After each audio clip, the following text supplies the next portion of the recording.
हमारे चैनल को सब्सक्राइब करें और बेल आइकन दबाएं।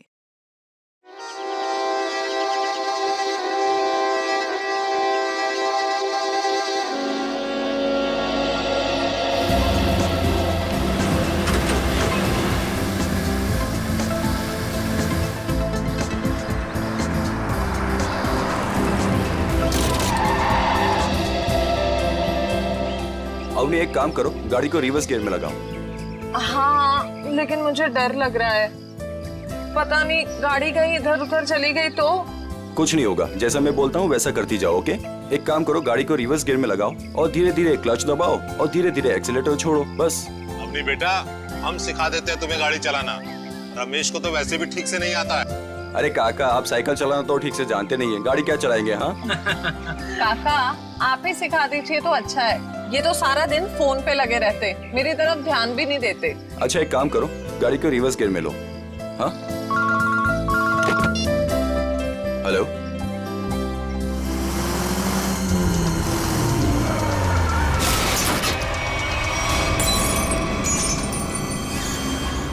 अवनी ये तुमने क्या कर दिया? हाँ, बदबू कहां से आ रही है?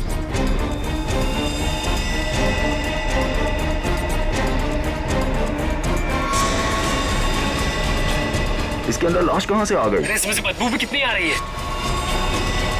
हे भगवान, इन्होंने तो लाश देख ली।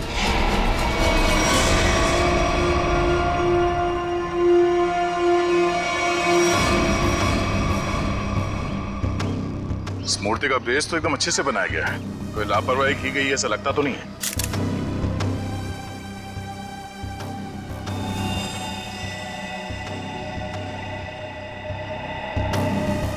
मगर इस मूर्ति में इसको रखा क्यों होगा?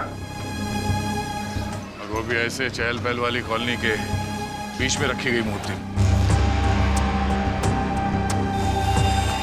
वो भी ऐसे कॉलोनी के बीचों बीच जहाँ पे इतनी चहल पहल है।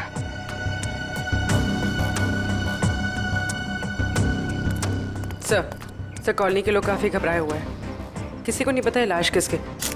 और सर, इस कॉलोनी से कोई गायब भी नहीं हुआ है। चलो देखते हैं।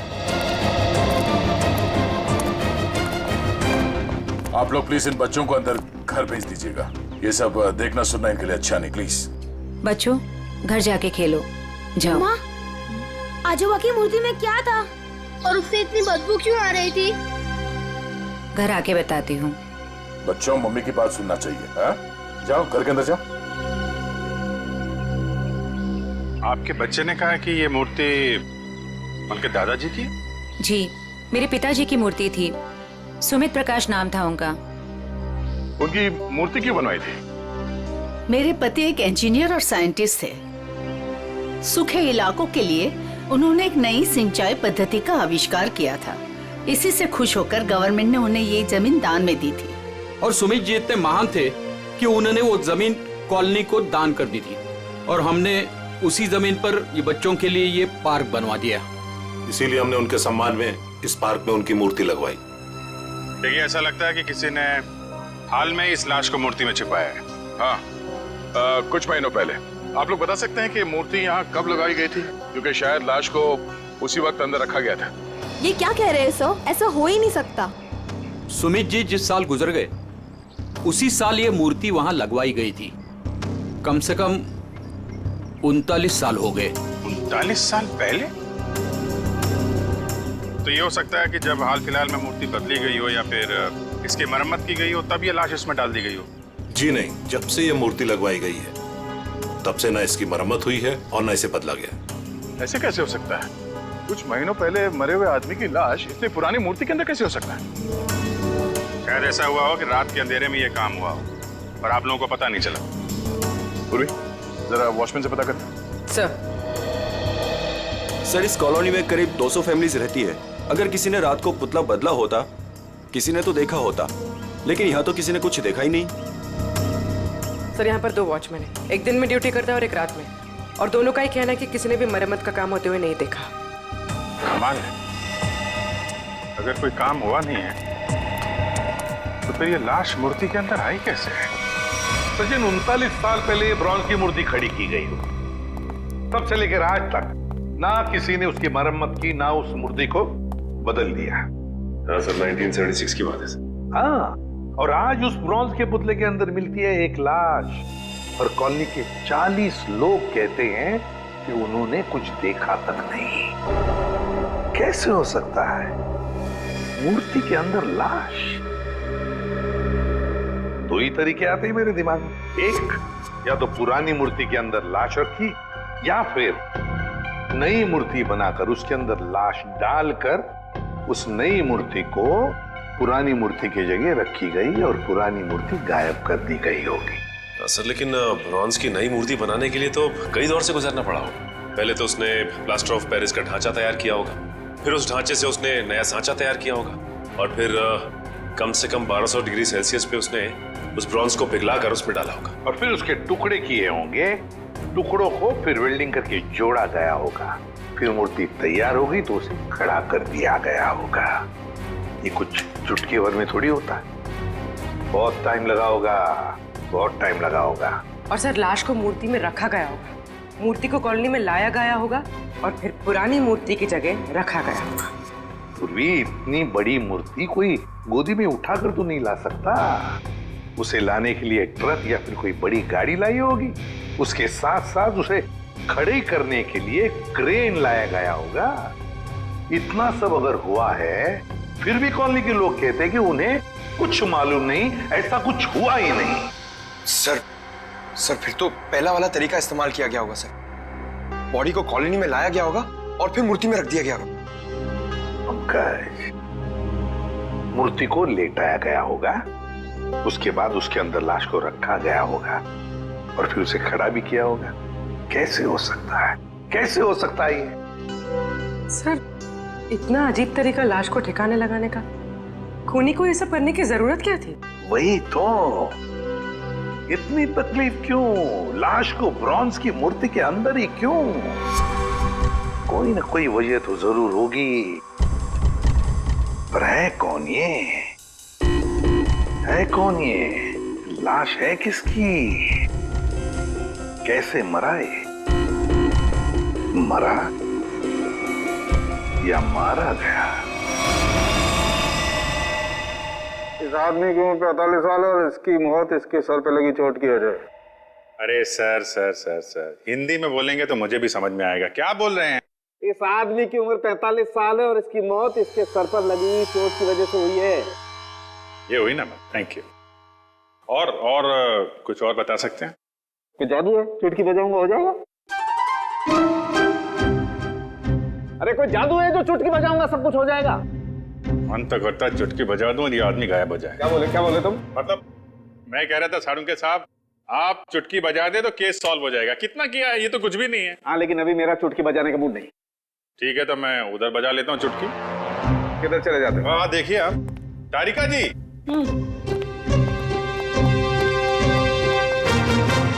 कुछ मिला आईडी वाईडी आपको? ना आईडी ना वॉलेट, कुछ नहीं। और ये कपड़ों की हालत देखो। भाई साहब, बज गई चुटकी। लेकिन मैं आपको एक चीज बता सकती हूँ। अरे वाह, अब बजी चुटकी। मुझे मालूम था तारिका जी, आप मुझे कभी निराश नहीं करेंगे। बताइए। मैं आपको ये बता सकती हूँ कि ये लाश कितने समय तक उस मूर्ति में थी।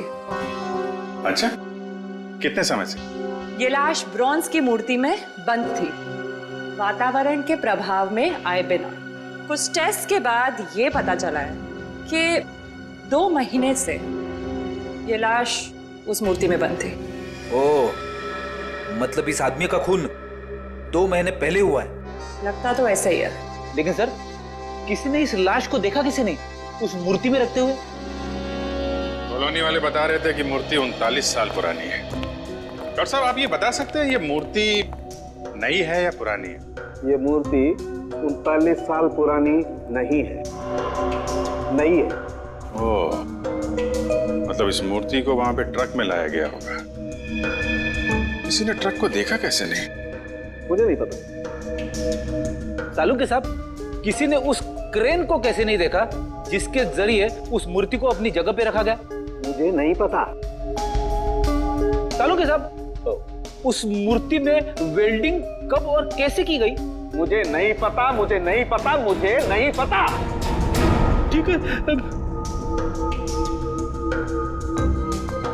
सर, मुझे लगता है लाश की गंध की वजह से सालूम के साहब का दिमाग खराब हो गया है।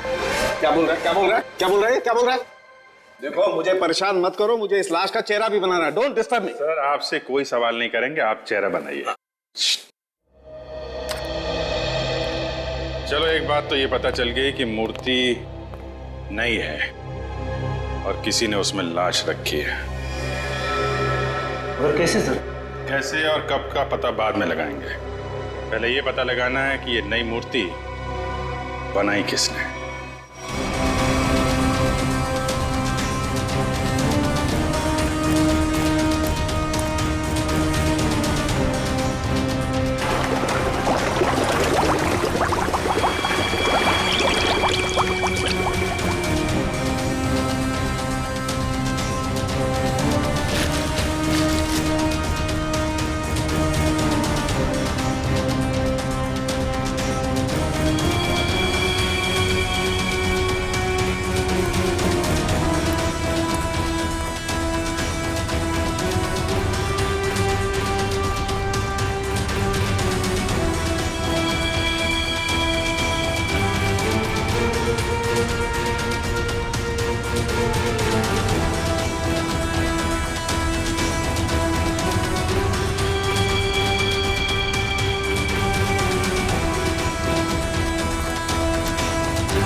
दुकान में तो कोई नहीं दिख रहा। वाह, एक खूबसूरत लड़की मेरे दुकान पे। सीआईडी से हूँ मैं। तो क्या हुआ? लगता है तुम्हारा दिमाग ठिकाने पे नहीं है मिस्टर कुमार। क्या? कुमार? मैं किसी कुमार सुमार को नहीं जानता और न मैं कुमार सुमार हूँ। तुम निशुत कुमार नहीं हो जिसकी ये दुकान है? ओ, इस दुकान के पहले वाले मालिक निशुत कुमार, उनकी बात कर रहे हैं ना? पहले वाला मालिक? हाँ, निशुत कुमार का 2 महीने पहले खून हो गया।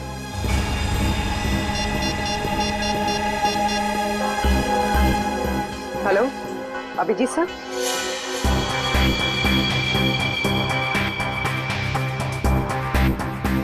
तारिका, बन गया ना चेहरा? तो इन्होंने ये दुकान निशित कुमार से खरीदी और 2 महीने पहले उनका खून हो गया। 2 महीने पहले की वो लाश थी ना जो उस मूर्ति में से मिली? हाँ सर, लाश। हाँ लाश। आप ये बताइए कि निशित कुमार के बारे में और क्या जानते हैं आप? सर मुझे ज्यादा पता नहीं है। उनकी माली हालत भी ठीक नहीं थी और कई सालों से उनके पास कुछ काम भी नहीं था। उनके घर का एड्रेस देना। वो घर में अकेली थी।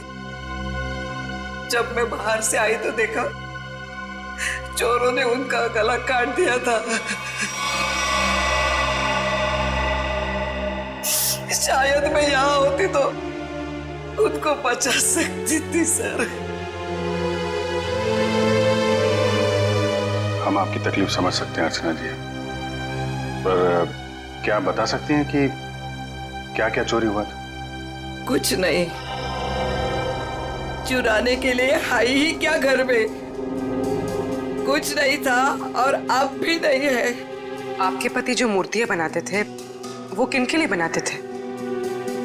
मेरा मतलब है उनके क्लाइंट्स कौन कौन थे? मुझे पता नहीं, लेकिन उनकी सारी चीजें वो अलमारी में रखते थे। हम वो अलमारी देख सकते हैं? जी। अलमारी देख लो जरा।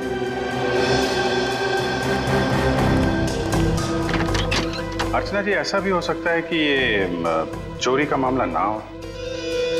मैं समझी नहीं सर कुछ। निशित जी का कोई दुश्मन भी था जो उनकी जान लेना चाहता हो? सर मामूली सा शिल्पकार, उनका दुश्मन कौन हो सकता है?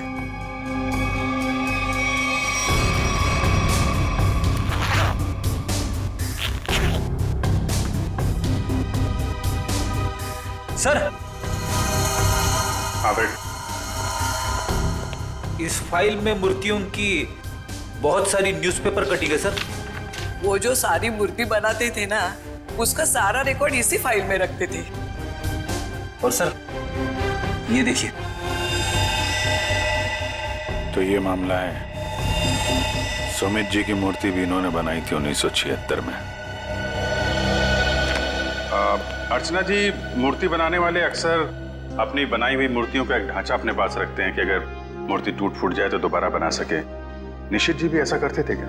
हाँ हाँ, उसके वो सारे ढांचे पिछले बाजू रखते थे। हम वो जगह देखना चाहेंगे।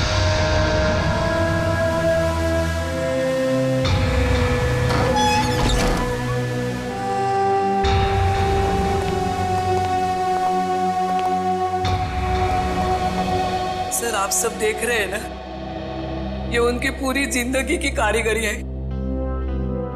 उन्होंने जितनी भी मूर्तियां बनाई थी, उन सबका एक एक ढांचा यहाँ है।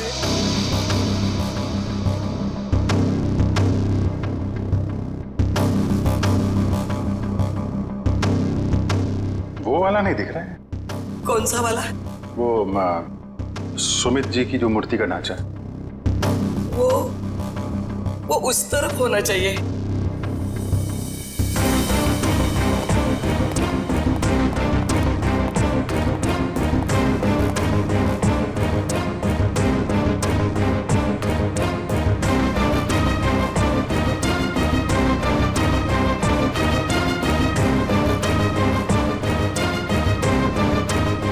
आप क्या देख रहे हैं?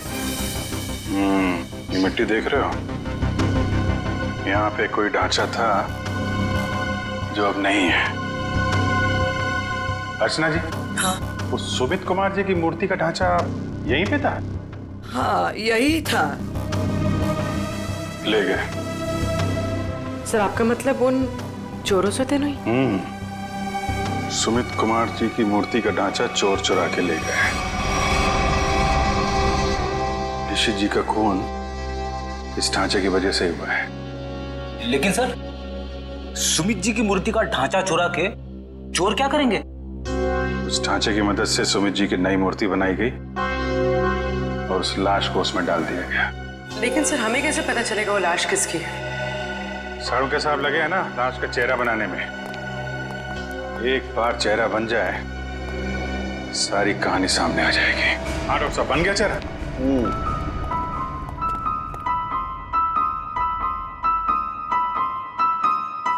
ये देखो बॉस, ये है वो मरा हुआ आदमी।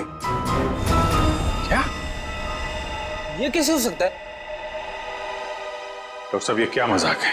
भाई साहब, मैं मजाक नहीं कर रहा हूँ, यही है उस आदमी का चेहरा, ऐसा ही दिखता है वो। मैं जानता था, मुझे बिल्कुल पता था ये कुछ ऐसा करेंगे जिससे सारा केस उलट जाए। क्या बात कर रहे हो यार तुम? मैं ऐसा क्यों करूंगा? क्या हो गया तुम्हें? अभिजीत, ये क्या कह रहे हो तुम? ये उसी आदमी का चेहरा है। सर, मजाक क्यों करेंगे? क्योंकि डॉक्टर साहब ने जो चेहरा बनाया है वो मूर्ति का चेहरा है। सुमित जी का चेहरा है जो 39 साल पहले मर चुके हैं। इस चेहरे में सिर्फ मूंछ लगाना बाकी है। क्या बात कर रहे हो? ये आप बताइए, आपने बनाया है चेहरा? तो मैंने तो वही बनाया है जो मुझे खोपड़ी ने बताया। मैंने तो मूर्ति देखी भी नहीं है यार। तो आप देख लीजिए, ये मूर्ति है। ये तो वाकई वही चेहरा है जो मैंने बताया। ऐसा कैसे हो सकता है? सर, ये आदमी 39 साल पहले मर चुका है। आज जिंदा होता तो 80 साल का होता। और आपने कहा था ना कि ये मरा हुआ आदमी 45 साल का। कैसे पॉसिबल है? आई एम सॉरी बॉस, मुझे छुट्टी चाहिए। वो आप देखो सर, पहले हम ये पता लगाने की कोशिश कर रहे थे कि लाश को मूर्ति में रखा कैसे गया। अब हमें ये पता लगाना है कि सुमित जी की लाश सुमित जी की मूर्ति में आई कैसे और क्यों। सर, कुछ पता चला उस लाश के बारे में? देखिए, उसी के बारे में हम लोग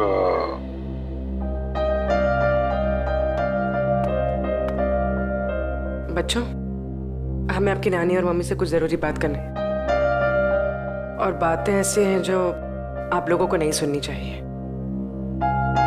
तो आप लोग प्लीज अंदर जाइए। क्यों? हम क्यों नहीं सुन सकते? ये बड़ों की बातें हैं, बच्चों का कोई काम नहीं। हमें पता है, हमारे आजोबा की मूर्ति में से लाश मिली है ना। आप उसी के बारे में बात करने आए हो ना? हाँ, और कुछ जरूरी बातें हैं। आप लोग अच्छे बच्चे हो ना? हो ना? प्लीज अंदर जाओ।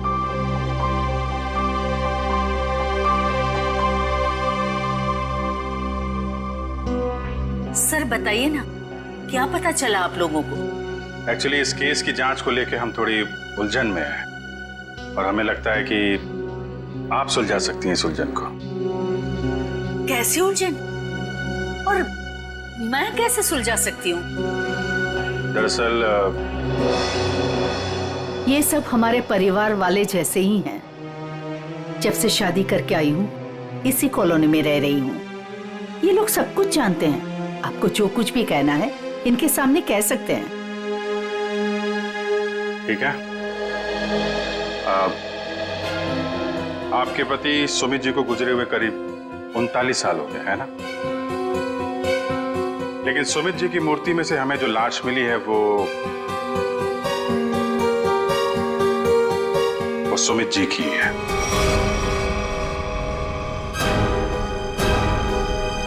ये कैसे हो सकता है? ऐसा ही हुआ है। ये देखिए।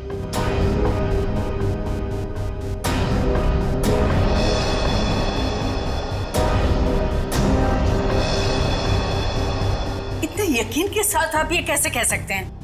हाँ, ये हो ही नहीं सकता। जरूर कुछ भूल हुई है आप लोगों से। कोई भूल नहीं। ये एक साइंटिफिक मेथड है जिसमें लाश की खोपड़ी का चेहरा बनाया गया है और यही चेहरा बना है सुमित जी का। लेकिन मेरे पिताजी की लाश कैसे आ सकती है?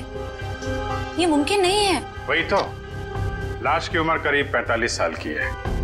आपके पिताजी जिंदा होते तो 80 साल के ऊपर के होते हैं। अब बात यह है कि 80 साल का आदमी 45 साल का कैसे हो गया? ये मैं कैसे जान सकती हूँ? अब आपको नहीं पता तो हमें कैसे पता होगा? चेहरा तो बिल्कुल आपके पति का ही है। सर, उनकी मौत के बाद उनका अंतिम संस्कार मैंने ही किया था। अगर किसी ने लाश बदल दी हो या कहीं किसी तरह वो जिंदा भी होते तो वे 80 साल का इंसान 45 साल का हो ही नहीं सकता। वही तो, यही बात हमें परेशान कर रही है। अच्छा, आपके परिवार में कोई ऐसा आदमी था जो बिल्कुल सुमित जी से मिलता जुलता हो? नहीं, जब से मैं उन्हें जानती हूँ या जब से मेरी शादी हुई है, मैंने तो ऐसा किसी को नहीं देखा जो उनकी तरह दिख रहा हो। चूंकि उस मरे हुए आदमी का चेहरा हूबहू आपके पति से मिलता जुलता है और उन दोनों में कोई संबंध है या नहीं, ये जानने के लिए मालती जी हमें आपकी थोड़ी मदद चाहिए। कैसी मदद? अगर आपको बुरा ना लगे तो हमें आपका डीएनए उस मरे हुए आदमी से मिला के देखना होगा। यही एक तरीका है सच्चाई को जानने का।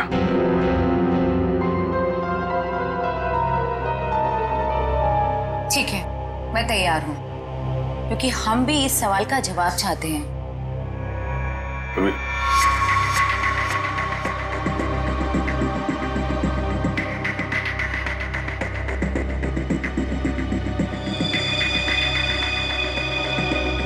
Thank you.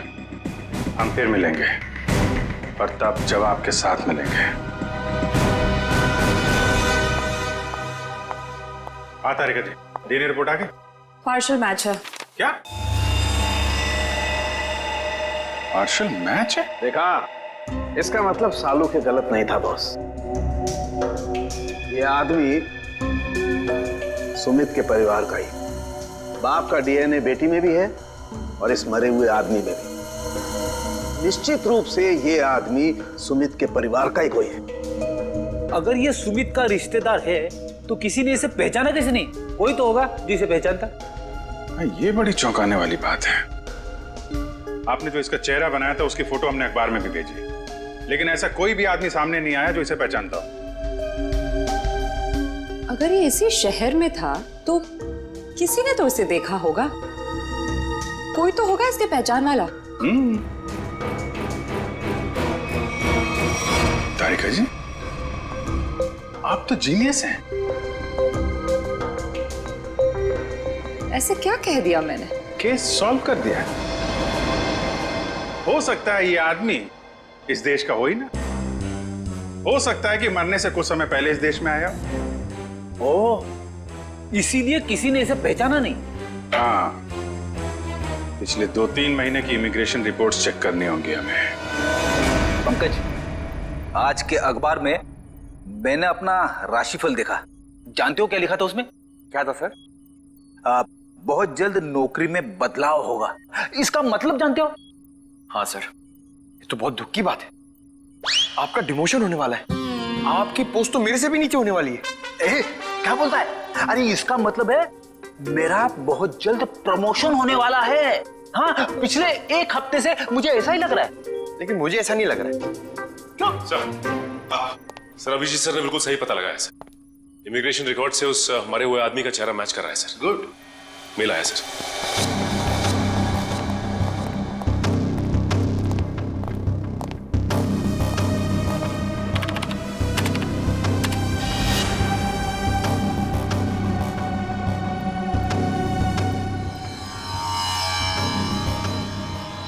सचिन, ये तो बिल्कुल सुमित जैसे ही दिखता है।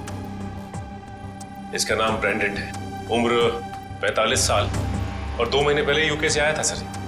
मतलब आते ही मौत हो गई उसकी। सर इसका नाम तो अंग्रेजों जैसा है पर लगता है इंडियन है। इस ब्रेंडन का घर का पता, फोन नंबर कुछ है? हाँ सर, जरूर। पूर्वी, इस नंबर पे फोन करो। घर का ही फोन नंबर होगा ही। उसके माता पिता से बात करो, मगर सावधानी से।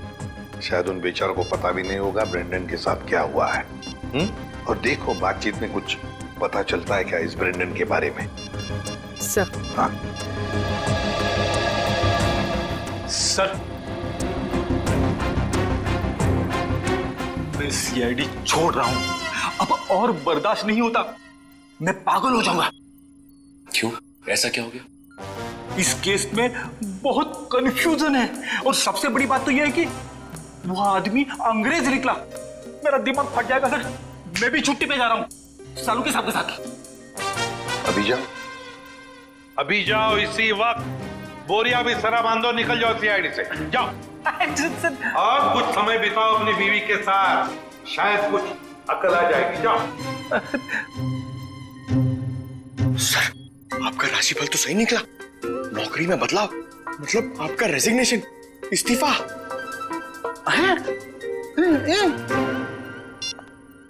सर। हाँ पूर्वी, बात हो गई?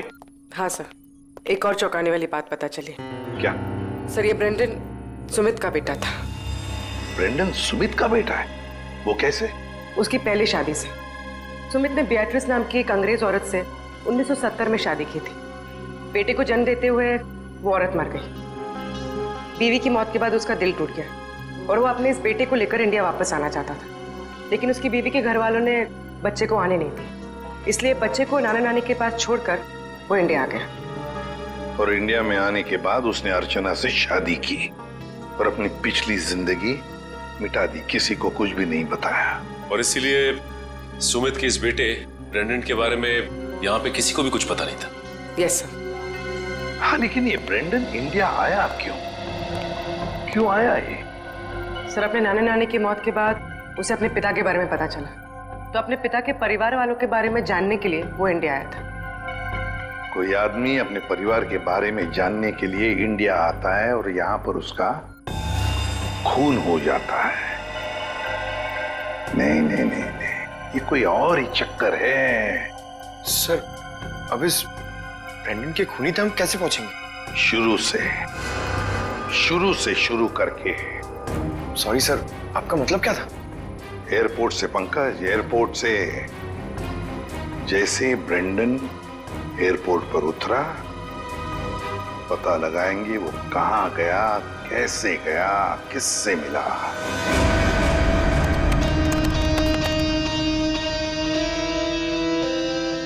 सर, ये फुटेज एयरपोर्ट के अराइवल गेट की है सर, जब ब्रेंडन इमिग्रेशन से बाहर निकल चुका था। सर ये रहा ब्रेंड, ये कैप वाला आदमी ब्रेंडन से मिलने आया। कैप की वजह से उसका चेहरा ठीक से दिख नहीं रहा। जरा जूम करो उसमें।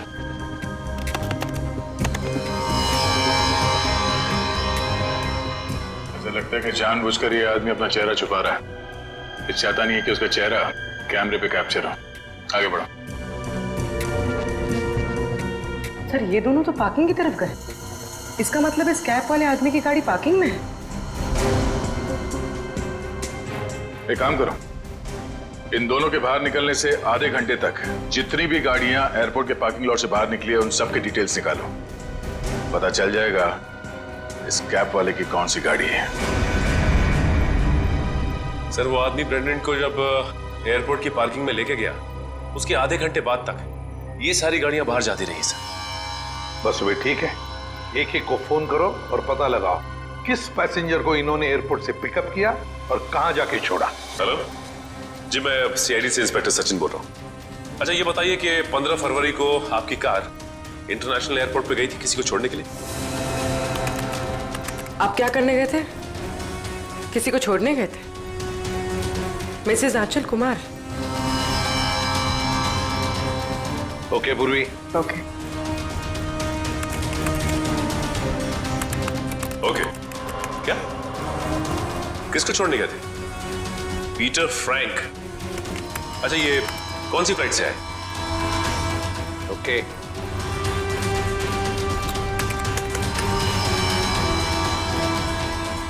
मिस्टर डिसिल्वा,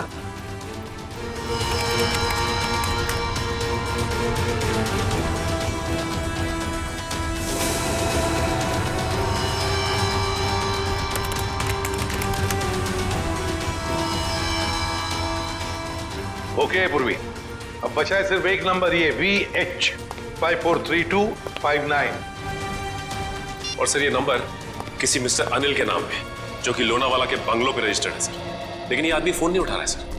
फोन नहीं उठा रहा है, लगता है ये अनिल ही पिकअप करने आया था ब्रेंडन को एयरपोर्ट पर। सर कहीं इस अनिल ने ही तो ब्रेंडन का खून नहीं किया? हो सकता है पूर्वी, एक बात तो पक्की है, इस अनिल का जरूर कोई ना कोई संबंध है ब्रेंडन के खून के साथ।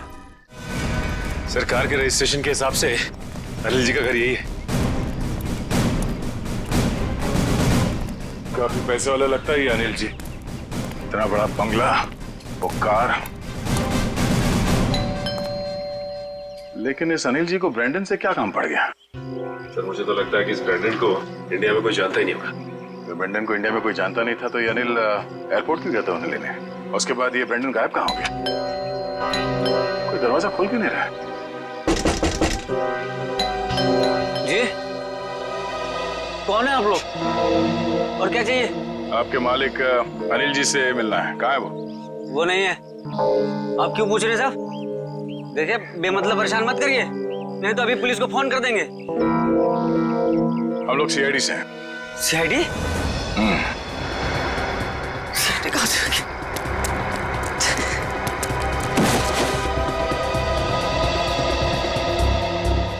अब ये हमारे किसी काम का नहीं है। लगता है अनिल जी उसी तरफ है जिस तरफ ये भाग रहा है। चलो देखते हैं। हट, हट।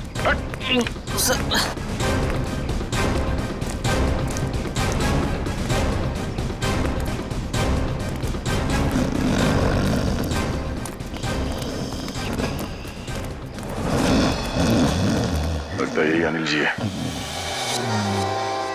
अनिल जी, मालिक और नौकर एक साथ शराब पी रहे थे यहाँ पे। अनिल जी,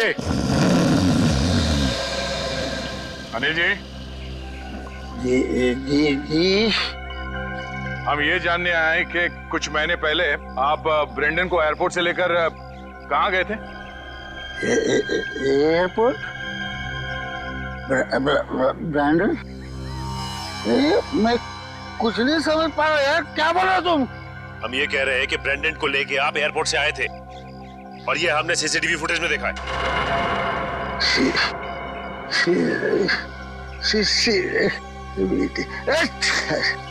अनिल जी, आपकी कार कौन सी है?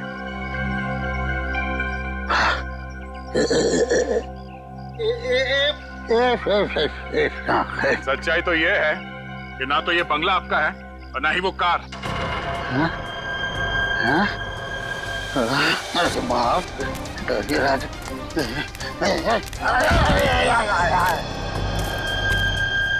अब सच बताओ। सर मैं कुछ नहीं जानता सर मैं तो एक मामूली सा वॉचमैन हूँ सर। वॉचमैन, ये मेरा मालिक है ना, मालिक, उसने अपना बंगला और कार मेरे नाम पर कर दिया सर। ये मेरा कुछ भी नहीं है सर। तो फिर किसका है? सर मैं कैसे बोलूं सर, मेरी जान चली जाएगी सर। देखो तुम चिंता मत करो, कुछ नहीं होगा तुम्हें। सिर्फ ये बताओ किसने कहा था तुम्हें ये सब करने के लिए? क्या बात है, आप लोगों ने हमें यहाँ क्यों बुलाया? कुछ पता चला क्या? हाँ, एक चौंकाने वाली कहानी। ये कहानी हम आप लोगों को भी सुनाते हैं। इस कहानी को हम वहां से शुरू करते हैं जब सुमित जी को सरकार ने जमीन दान दिया था। उस जमीन में सिर्फ एक छोटा सा गार्डन नहीं था, बल्कि वो जमीन भी था जिसपे आज मॉल बना हुआ है आपके कॉलोनी के पीछे। लेकिन इस बात का पता हमें क्यों नहीं चला? क्योंकि आप लोगों से पहले कुछ और लोगों को पता चल गया। उन्हें यह भी पता चल गया कि सुमित जी अपनी पूरी जमीन को बच्चों के पार्क के लिए दान करना चाहते हैं, और ये बात उन्हें अच्छा नहीं लगा। उन्होंने सुमित जी को रोकना चाहा। जब सुमित जी नहीं माने तो उनका फोन कर दिया। क्या? जी हाँ, सुमित जी का एक्सीडेंट कोई एक्सीडेंट नहीं था। इसकी प्लानिंग की थी उन लोगों ने, और उन लोगों ने जमीन का एक छोटा सा हिस्सा आपके कॉलोनी को दिया और बाकी बिल्डर्स को बेच दिए। वो मॉल जहाँ पे खड़ा है वो जमीन। बिल्डर से मिले पैसे से ऐश कर रहे हैं वो लोग। उनके पास देश विदेश में बहुत सारे घर हैं, बंगलो हैं, ढेर सारी गाड़ियां हैं, और ये बात किसी को नहीं पता, उनके दोस्तों और परिवार वालों को भी नहीं। और सुमित जी का बेटा ब्रेंडन जब अपने परिवार वालों से मिलने इंडिया आया तो उसे भी मार दिया गया। क्यों, ये हमें मालूम नहीं। और फिर बेटे की लाश को पिता के मूर्ति में छुपा दिया। अब ये कैसे किया है ये हम जानना चाहते हैं। लेकिन वो कौन लोग हैं? यही है वो लोग। सच तो ये इसी कॉलोनी में रह रहे हैं, धोखे और खून से कमाए हुए पैसों पर ऐश कर रहे हैं, लेकिन हम उन्हें जानते हैं।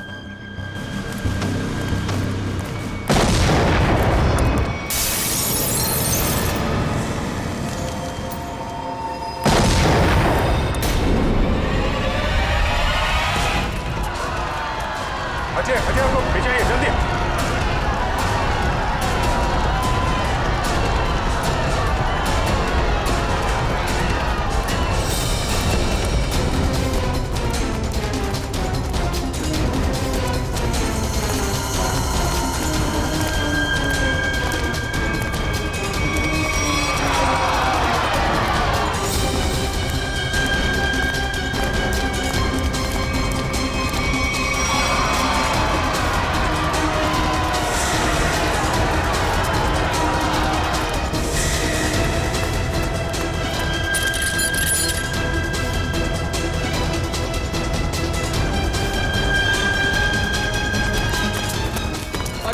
आनंद संभालना यार। अरे अरे क्या हो रहा है ये?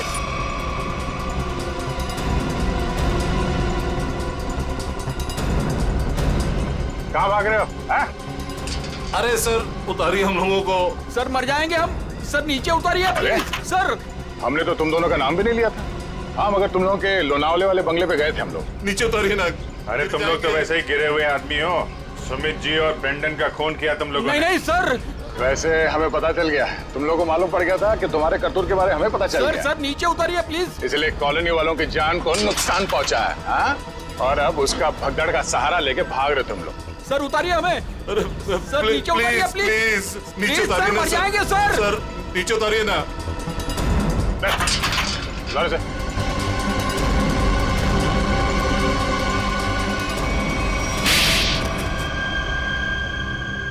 लेकिन वो तो आपके दोस्त थे, फिर आपने उनको क्यों मार दिया? क्योंकि इनके लिए पैसा दोस्ती से ज्यादा मायने रखता है। लेकिन ब्रेंडन को क्यों मारा? सर एक्चुअली हम उसे मारना नहीं चाहते थे। हम उसे एयरपोर्ट से सीधा हमारे खाली पड़े हुए फ्लैट पे लेके गए।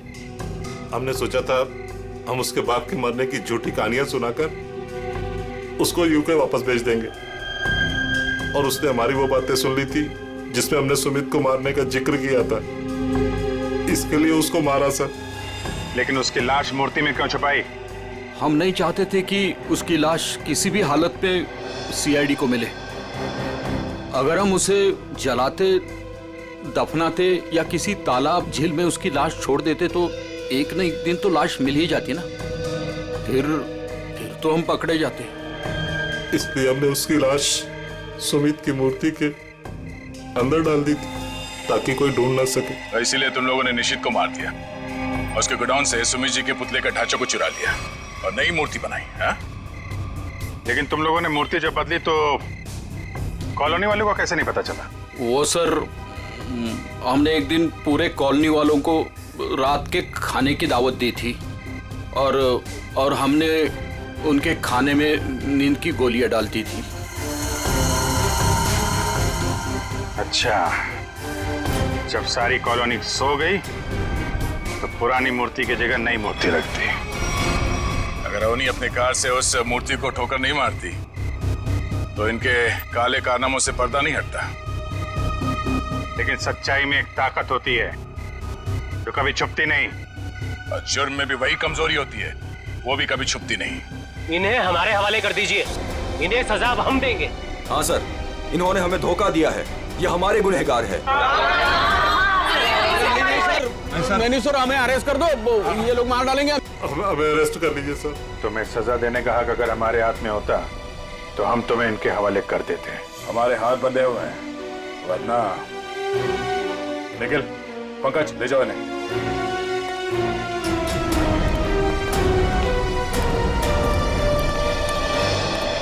बेटा, आप लोगों का बहुत बहुत शुक्रिया कि आप लोगों ने ये गुत्थी सुलझाई और छिपे हुए गुनहगारों को पकड़ लिया। ये तो हमारा फर्ज था, लेकिन हम पूरी कोशिश करेंगे कि मॉल की जमीन भी कॉलोनी को वापस मिल जाए।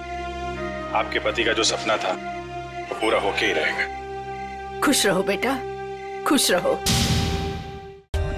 For more updates, subscribe to our channel, click the show links and enjoy watching the videos.